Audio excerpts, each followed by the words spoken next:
আসসালামু আলাইকুম গাইস।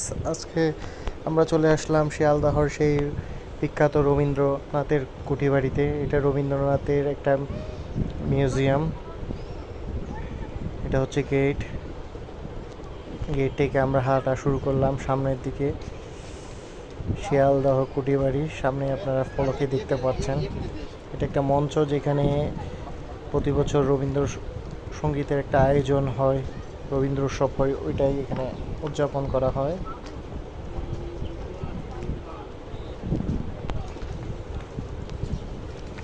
শিয়ালদহের রবীন্দ্রনাথের এই কুঠিবাড়িটা ঐতিহাসিক দিক দিয়ে অনেকই গুরুত্বপূর্ণ।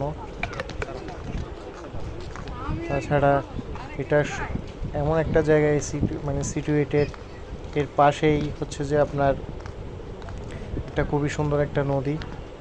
দেখেন রবীন্দ্রনাথের কুঠিবাড়িটা কতটা সুন্দর।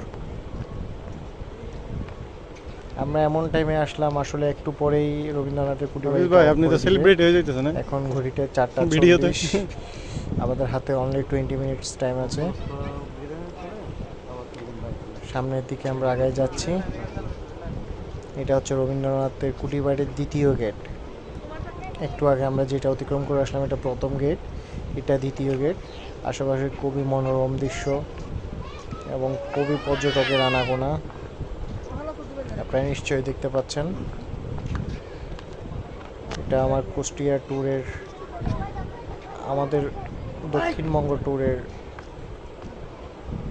4র্থ দিন।